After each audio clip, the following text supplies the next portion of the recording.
Bonjour les School Entrisers, les School Entriseuses. Et donc c'était David et toute l'équipe qui souhaitait vous présenter un petit bilan de la dernière réalisation du dernier projet qui a été porté par School Entries en Ouganda, dans notre école. Donc merci aux donateurs qui ont contribué à cette cagnotte et en particulier deux donateurs qui se reconnaîtront puisque elles ont chacun donné 300 euros au projet, ce qui a permis de vraiment faire ce projet.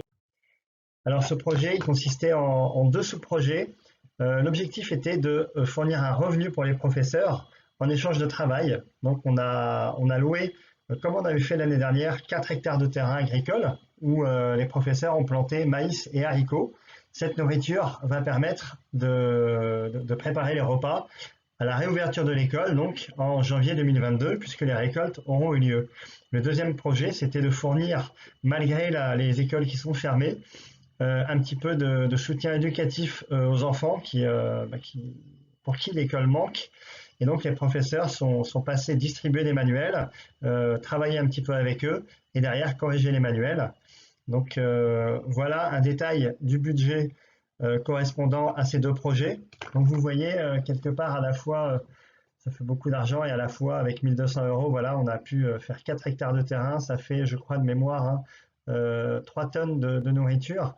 Donc ça fait globalement un petit mois de nourriture derrière pour l'école en maïs et en haricots. Et pour les professeurs, donc ça va leur permettre d'avoir un petit mois de salaire, ce qui n'est pas grand-chose puisqu'ils n'ont quasiment pas eu de salaire depuis un an et demi, donc ils sont un petit peu en mode survie. Voilà, donc c'est vraiment chouette de pouvoir soutenir avec le projet School Entry. Donc là, voici les preuves un petit peu. Voilà, ça c'est des photos qui ont été envoyées. Donc, vous voyez les factures, des photos envoyées par Elias. Là, c'est les professeurs qui corrigent les devoirs. Et je vous ai mis quelques Yeah, vidéos. Evening, David Il s'appelle speaking. David, c'est un teacher professeur David, de Thank you l'école, very much for teacher voilà, of qui nous présente un primary peu et school qui class. thank you for this vous These are honor. remercie. the holiday Are you happy? packages Good of our evening, David Fitch.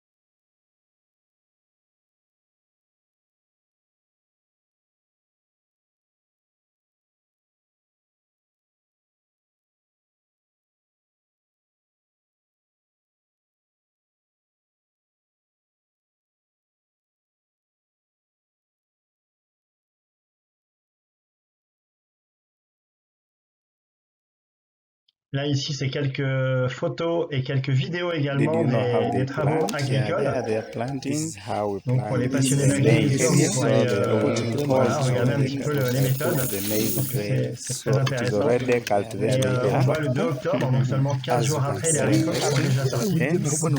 Là, on est le so 25 in octobre. front J'ai eu of des me, nouvelles the photos team d'ailleurs of members que of vous recevrez social, sur my Facebook neighbors, prochainement, the qui staff, montrent voilà, les haricots sont then others sortis. are staff C'est members. chouette puisque la saison We're going to s'annonce see how they plant excellente. the Donc beans. c'est des Thank bonnes you. nouvelles après la saison dernière qui était mauvaise. So that is Msochi. Yeah, Did they you know how plant they in plant.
Donc pour vous rappeler également que School Entry, c'est également une plantation d'arbres, hein. Et cette saison, donc la saison numéro 2, nous avons réussi à faire pousser dans les pépinières 35 000 arbres, donc 25 000 dans la pépinière de l'école, hein, et 10 000 dans la deuxième pépinière, celle de Kinyatake, qui se trouve à quelques kilomètres de l'école. Donc vous vous souvenez, hein, notre projet, c'est de planter 1 million d'arbres, et pour ça, on a besoin d'avoir 7 pépinières. Donc 7 pépinières, ça nécessite d'avoir beaucoup plus de dons que ce qu'on a aujourd'hui, pour à la fois acheter le matériel, les graines, et surtout entretenir la pépinière. Donc là, on fait appel pour les pépinières d'après à d'autres associations qui gravitent autour de la School Entries, et donc on les rémunère un petit peu. 150 shillings, donc ça fait 1 centime, 1 centime je crois par arbre. Voilà, donc globalement, pour 1 euro que vous donnez, nous on s'engage à planter 10 arbres. Et ça permet voilà, à la fois d'apporter de l'argent à des associations locales et à la fois de reforester l'environnement. Et on a eu beaucoup d'échos positifs dernièrement de Elias, qui reçoit la visite de beaucoup de personnes, des communautés aux alentours, parce qu'il voit l'environnement qui est en train de changer. Donc c'est qu'un début, donc on compte sur vous pour nous soutenir. Également, donc j'ai le plaisir de vous remontrer ce projet que School Entries a permis de réaliser, puisque un puits avait été creusé en début d'année. Donc malheureusement, pour des raisons hydrauliques, le puits avait dû être creusé assez loin de l'école et donc loin de la communauté. Donc nous avons décidé cet été de connecter ce puits à l'école avec une pompe, avec des pipings, des connexions, et on a utilisé le réservoir, vous vous souvenez, que nous avions mis en place en septembre 2019 pour recueillir les eaux de pluie. Donc là maintenant, ce réservoir reçoit de l'eau potable, et donc on a alimenté en eau potable à peu près 150 familles. Voilà. Donc par contre, malheureusement, donc la pompe est alimentée avec un groupe électrogène, et comme le besoin est important, donc la pompe consomme à peu près 6 litres de carburant par jour pour remplir 10 mètres cubes. C'est à peu près la consommation d'eau, hein, de la communauté. Donc on souhaite maintenant lancer un projet de panneaux solaires qui va permettre de rendre durable cette installation et de rendre l'école autonome en eau pour des dizaines d'années. Donc on compte sur vous pour la prochaine cagnotte. Voilà, donc là je vous rappelle un petit peu tous les liens des cagnottes, hein, sur Hello Asso. Une cagnotte de crowdfunding pour les arbres. Donc là c'est la saison 2 qui se termine et on va passer à la saison 3. On compte sur vous, et une cagnotte pour parrainer les enfants. Donc l'école va réouvrir début janvier. Donc plus on aura de parrainage d'enfants, plus on va pouvoir intégrer de nouveaux enfants à l'école. Donc Elias me disait la semaine dernière qu'il a comptabilisé une trentaine d'enfants dans un rayon de 1 km qui n'est pas scolarisé. Donc l'idée, ça serait de scolariser ces 30 enfants et qu'il n'y ait aucun enfant non scolarisé autour de la School Entries, et de pouvoir continuer à développer l'école et à planter des arbres. On compte sur vous. À bientôt.